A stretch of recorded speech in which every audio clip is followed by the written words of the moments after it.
SCP란 확보, 격리, 보호의 약자로 SCP-재단은 가상의 재단과 이들이 다루는 비현실적인 개체를 주제로 하는 도시괴담류의 창작 사이트입니다. 재단의 모토 가운데 하나인 격리 여부에 따라 개체 등급을 나눕니다. 이는 주로 안전, 유클리드, 게테르의 3등급이며 드물게 타우미엘이란 비밀 등급이 부여되기도 합니다. SCP-재단에서는 발견된 개체들에게 번호를 부여하여 관리하고 있습니다. 새벽녘 각색 SCP-괴담 꿈속의 사나이 SCP-990 현재 SCP-990을 격리할 수 있는 수단은 고안되지 않았다. 어떠한 인원이건 간에 SCP-990을 격리할 수 있는 방법이 떠올랐다면 칼리브 박사에게 보고하기 바란다. 어떠한 아이디어인지 누가 제안했는지 따위에 상관없이 모든 아이디어를 모집하고 있다. 데이브 요원이 자신이 살던 아파트 옥상에서 투신했다. 머리부터 떨어진 그의 시체는 떨어지는 와중에 건물의 난간에 부딪혔는지 한쪽 팔이 이상한 각도로 틀어져 있었다. 가장 기괴했던 것은 죽은 요원은 얼굴 만면의 웃음을 가득 머금은 채였다는 것이다. 미친놈. 대체 뭐가 그리 좋다고 죽는 마당에 실실대는지. 그 머저리 같은 요원놈의 죽음이 내게 전해진 것이 오늘 아침이었다. 물론 사진 자료가 첨부되어 있었으나 구태여 열어보진 않았다. 17층에서 뛰어내려 머리가 터지고 온몸이 비범벅인 이 시체 사진을 보고 싶어하는 이가 어디 있겠는가. 세세한 내용은 그저 전해 들은 것으로 충분했다.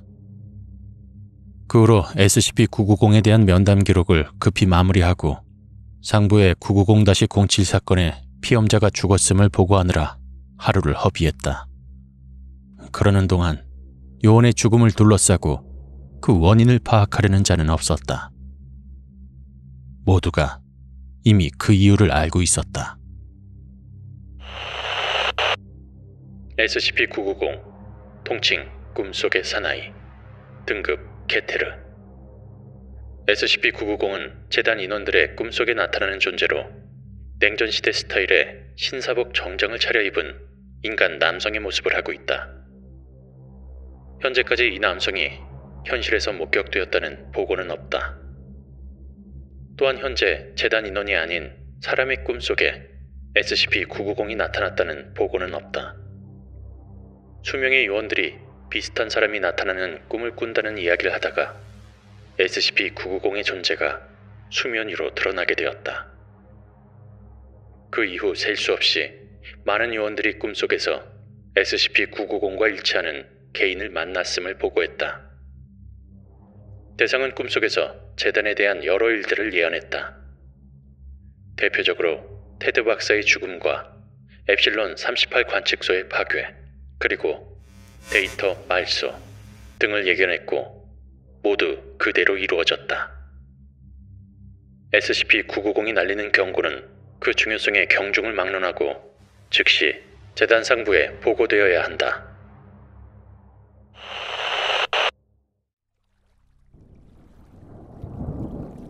고동색이 감도는 하늘을 흑빛이 도는 구름이 띠처럼 감싸고 있었다. 그 밑으로 호수인지 바다인지 가늠할 수 없는 풍경이 펼쳐졌다. 수평선 위로는 거대한 버섯 구름이 피어올라 있었는데 어찌나 크던지 하늘을 세로축으로 갈라놓은 듯했다. 나는 한참을 걷고 또 걸었다.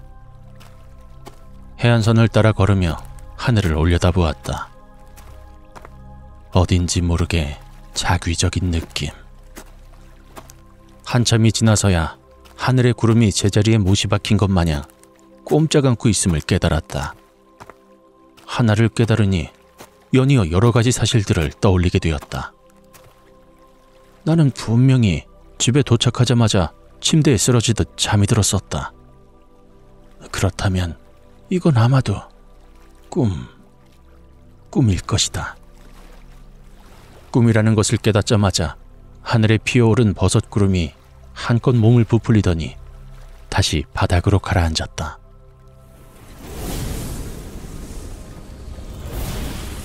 모든 풍경이 제자리를 찾아가듯 움직이기 시작했다. 그때였다. 인기척을 느껴 고개를 돌리니 언제 나타났는지 모를 벤치가 하나 보였다. 벤치에는 정장을 차려입은 남자가 호수를 향하는 방향으로 앉아 있었다. 나는 조심히 다가가 그의 옆자리에 앉았다. 그리고 차분한 어조로 물었다. 이름을 알려줄 수 있겠습니까? 지금 나하고 인터뷰를 하자는 겐가? 정장을 입은 노인은 호수에서 눈을 떼지 않고 되물었다. 그의 시선은 호수의 가장자리에 닿아 있었다. 노인의 옆자리에 앉자 그는 천천히 고개를 돌렸다. 소름이 등줄기를 타고 올랐다. 그와 눈이 마주친 순간 알 수 있었다. 그는 분명 SCP-990이다. 네, 괜찮겠습니까? 좋아. 그거 재밌겠구먼. 그럼 이름을 알려주시면 감사하겠습니다. 토니는 어떨까? 토니? 이름이 토니입니까? 난 사람에게는 자기가 불리고 싶은 이름으로 불릴 권리가 있다고 생각하거든. 좋습니다.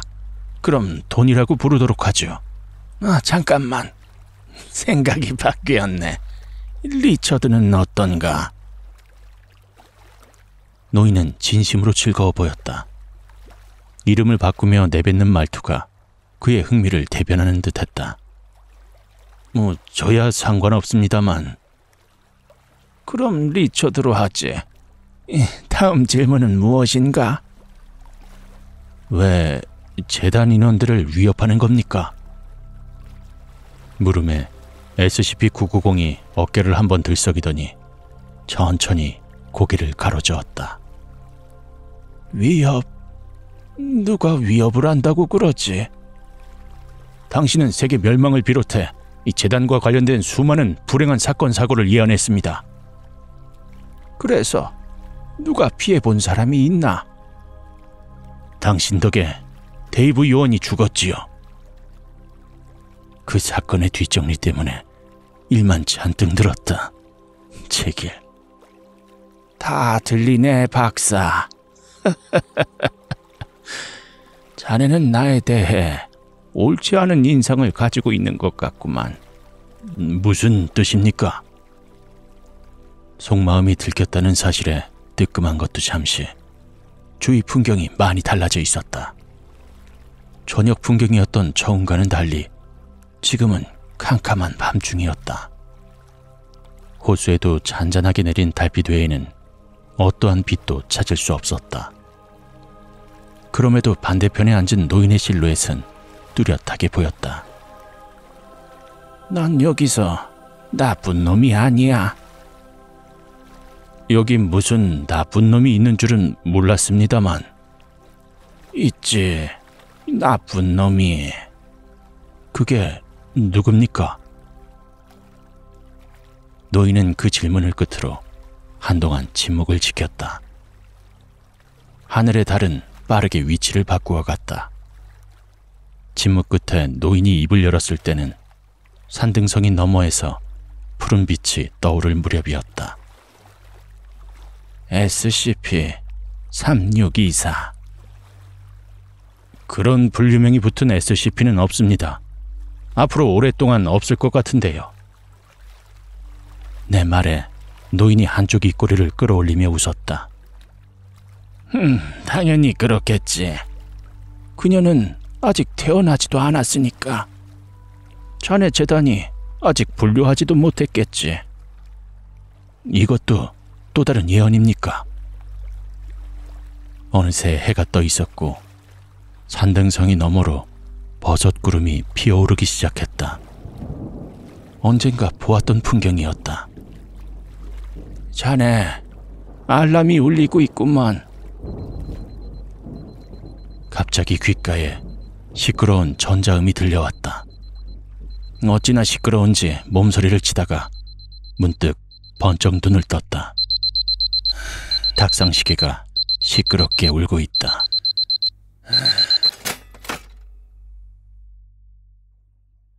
잠을 꽤 길게 잤음에도 피곤함이 어깨를 짓눌렀다.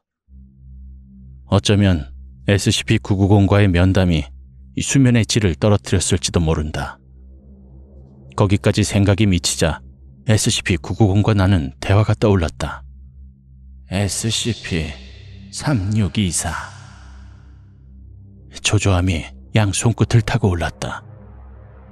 재단에서 일하기 시작한 이래로 격리가 불가능한 대상들을 마주할 때마다 느꼈던 좌절감이 다시 한번 스멀스멀 뇌리에 퍼져가는 기분이다. 몇 번 끄적이던 아침 식사를 내버려두곤 연구기지로 향할 준비를 했다. 뭐라도 하지 않으면 이 기분 나쁜 느낌에 매몰될 것만 같았다. 어스름한 아침 안개가 다 거치기도 전에 나는 차를 몰고 주택가를 빠져나와 외곽지로 향하는 도로를 달렸다. 운전하는 동안 카일에게 연락을 하여 SCP-990에 대한 자료를 있는 대로 가져다 달라 부탁했다. 얼마 후 도착한 연구실 책상 위에는 SCP-990과 관련된 서류들이 놓여져 있었다. 가장 위에 놓인 마스킹 테이프가 조금 비뚤어지게 붙은 파일을 들추자 데이브 요원의 자살로 마무리된 990-07의 보고서가 보였다. 빨간색 잉크로 승인 처리된 기록을 넘겼다. 사건 기록 990-07-A. 데이브 요원은 제때 출근하지 못했다. 그는 자기 숙소에서 자는 채로 발견되었는데 발견 당시 대략 18시간 동안 자고 있었으며 그를 깨우려는 차후의 모든 시도는 실패했다. 피험자는 의료구역으로 이송되었다. 40시간 이상 자고 있던 피험자는 몹시 불안해하는 상태로 깨어났다. 전하는 바에 따르면 피험자는 세계 종말이 다가왔다고 고래고래 소리를 지르며 시설 곳곳을 뛰어다녔다. 정신적으로 진정한 뒤에도 그의 신체 기능은 위험 수준으로 가속되어 심박수, 혈압 등 수치가 모두 증가한 상태였다. 해당 요원이 진술한 바는 다음과 같다. 수개의 전술 핵미사일이 중유럽과 동아시아를 향해 발사되어 인류의 98%가 절멸하고 인간 사회가 완전히 붕괴되는 일련의 사태를 매우 상세하게 묘사했다. 요원은 꿈속에 갇혀있는 동안 SCP-990이 이 정보를 알려주었다고 주장했다. 주석, 수면의 시간을 고려했을 때 해당 예언 외에 더 많은 내용을 들은 것으로 추정되지만 어째서인지 입을 열지 않고 있다. 사건 기록 990-07-B. 연쇄 사건의 단초가 될 것으로 예상되는 1차적 사건을 근절하기 위해 기동특무부대 어릿광대가 파견되었다. 기동특무부대는 임무를 성공했고 인류의 위기는 방지되었다. 이후 추가적인 조사에서 데이브 요원의 정신 상태가 호전되었다고 판단되어 연금이 해제되었다. 사건 기록 990-07-C. 2008년 5월 20일 데이브 요원이 자택에서 투신 자살을 시도 사망하였다. SCP-990이 1차적 사건과 별개로 어떠한 사건을 추가적으로 예언했는지는 알아낼 수 없었다. 현재로서는 SCP-990을 완전히 격리하는 것이 불가능하다고 판단된다.